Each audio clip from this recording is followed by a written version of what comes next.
Hello, I'm Seafood Source Editor Sean Murphy, and we're coming to you from Paris at the GOAL2013 conference from the Global Aquaculture Alliance. And I'm here with Gorjan Nikolik, who is with with Rabobank as an analyst, an industry analyst, specifically looking at the aquaculture fields and the aquaculture markets. And Gorjan, today you were on a panel talking about EMS. Now, it's interesting because most of the people on the panel were academics and scientists talking about the technical side of what's going on with the disease.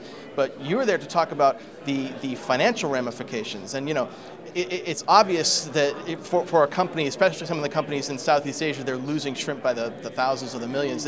The economic impact there is obvious. But what's not so obvious is what's happening with the markets overseas, especially in North America. Can you tell us a little bit about that? So one of the key observations that we're making is a change of trade flow. EMS is causing a price increase. Right. Now, when you have a price increase, it's quite common to have trade flows change. That's typical because not all markets have the same sensitivity to prices. Right.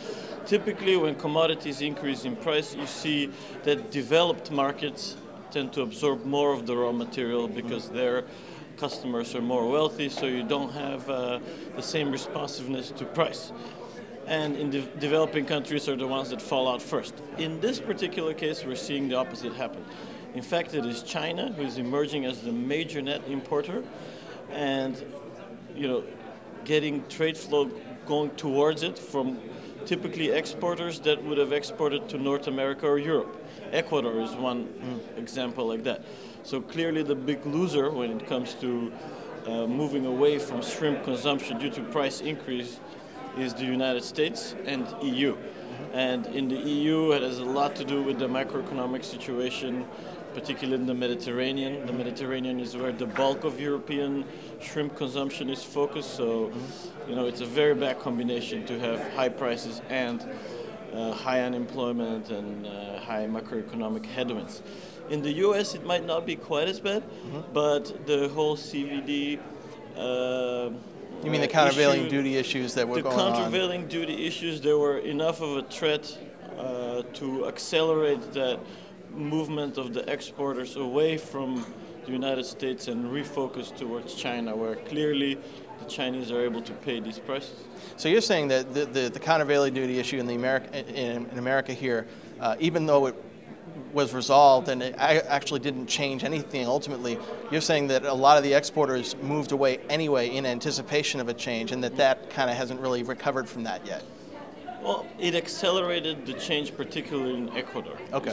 If you're Ecuador and you're geared towards exporting to the United States, and yet you receive this potential to pay a higher duty, which could even be retrospective. Yeah. So the risk is quite high.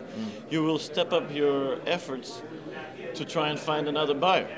And consequently, there was a very, very convenient other buyer, which is China. So it accelerated that switch of trade towards a completely new net importer. Until now, it's been the EU, US, and Japan, and now we have a fourth player, which is China.